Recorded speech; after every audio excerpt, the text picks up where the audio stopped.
ஹர ஹர சங்கர ஜய ஜய சங்கர ஹர ஹர சங்கர ஜய ஜய. குடும்பத்தில் தலைமுறை தலைமுறையாக முன்னோர்களால் வழிபட்டு வரும் தெய்வத்திற்கு குலதெய்வம் என்று பெயர். எத்தனை தெய்வங்கள் வழிபட்டாலும் குலதெய்வத்தை வழிபட்டு அந்த தெய்வத்தின் அருளை பெறுவதுதான் முக்கியம். குல தெய்வத்தின் அருள் இருந்தால் மட்டுமே நிம்மதி, மகிழ்ச்சி, முன்னேற்றம், செல்வம் ஆகியவை கிடைக்கும். குல தெய்வத்தை முன்னோர்கள் வழிபட்ட முறையை பின்பற்றி அதனை வழிபடுவது சிறப்பு. குல தெய்வத்தை எந்த கிழமையில் சென்று வழிபட்டால் தெய்வத்தின் முழுமையான அருளை பெற முடியும் என்பதை தெரிந்து கொள்ளலாம். ஒருவருக்கு இஷ்ட தெய்வம் என எத்தனை தெய்வங்கள் இருந்தாலும் அவற்றை எவ்வளவு தீவிரமாக வழிபட்டாலும் முன்னோர்கள் காலம் காலமாக வழிபட்டு வந்த குலதெய்வத்தை வழிபட வேண்டியது மிக மிக அவசியம். குல தெய்வத்தை முறையாக வழிபட்டு குல தெய்வத்தின் அருளை பெற்றால் மட்டுமே மற்ற தெய்வங்களின் அருளை பெற முடியும். வாழ்க்கையில் பல விதமான துன்பங்கள், தடைகள், பிரச்சனைகளை சந்தித்து வருபவர்கள் அந்த நிலை மாற வேண்டும் என்றால் முறையாக குலதெய்வத்தை வழிபட வேண்டும்.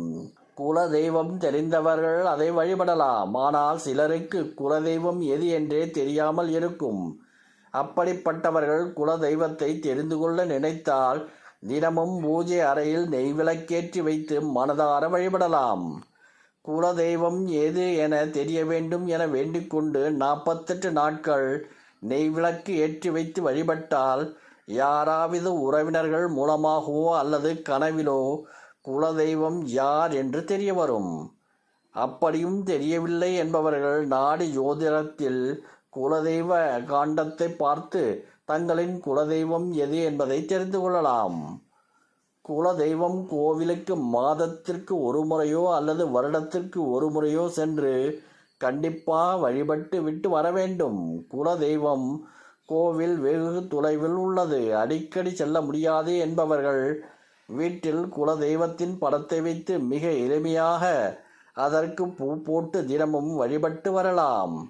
அதுவும் முடியாதவர்கள் இன்னும் எளிமையாக தினமும் காலையில் எழுந்து குல தெய்வத்தை மனதில் நினைத்து அன்றைய நாள் சிறப்பாக இருக்க வேண்டும், அனைத்தும் நல்லவையாக நடக்க அருள் செய் என மனதார வேண்டிக்கொண்டு தினசரி பணிகளை செய்தால் குல தெய்வத்தின் அருள் கிடைக்கும்.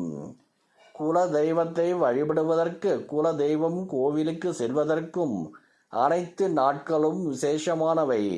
இருந்தாலும் அமாவாசை மற்றும் பௌர்ணமி ஆகிய 2 நாட்களும் கிழமை என்று எடுத்துக்கொண்டால் குலதெய்வத்தை வழிபட்டு குலதெய்வத்தின் பரிபூர்ண அருளை பெறுவதற்கு ஏற்ற நாளாக கருதப்படுவது ஞாயிறு மற்றும் வியாழக்கிழமைகள்.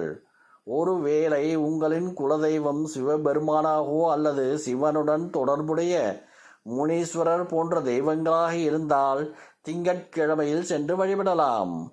முருகனுடன் தொடர்புடைய தெய்வங்களாக இருந்தால் செவ்வாய்க்கிழமையில் சென்று வழிபடலாம். பெருமாளுடன் தொடர்புடைய தெய்வங்களாக இருந்தால் புதன் மற்றும் சனிக்கிழமையில் சென்று வழிபடலாம்.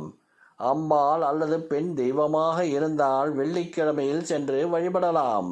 குலதெய்வ வழிபாடு இதுவரை குடும்பத்தில் செய்தது கிடையாது, குலதெய்வம் தெரியாது, கண்டுபிடிக்க வழியே இல்லை என்பவர்கள் ஏதாவது தெய்வத்தை குலதெய்வமாக ஏற்றி நினைப்பவர்கள் ஆண் தெய்வங்களில் முருகப்பெருமானை குலதெய்வமாக ஏற்கலாம். முருகப்பெருமான் வழிபாட்டில் அனைத்து தெய்வ வழிபாடுகளும் அடங்குவதால் அவரை குலதெய்வமாக ஏற்று வழிபடலாம். பெண் தெய்வத்தை குலதெய்வமாக ஏற்க வேண்டும் என்றால் காமாட்சி அம்மனை குலதெய்வமாக ஏற்றலாம். காமாட்சிக்குள் மெப்பொரும் தேவர்களும் அடக்கம் 3 தேவியரின் அம்சமாகவும் விளங்குபவள் அவள்.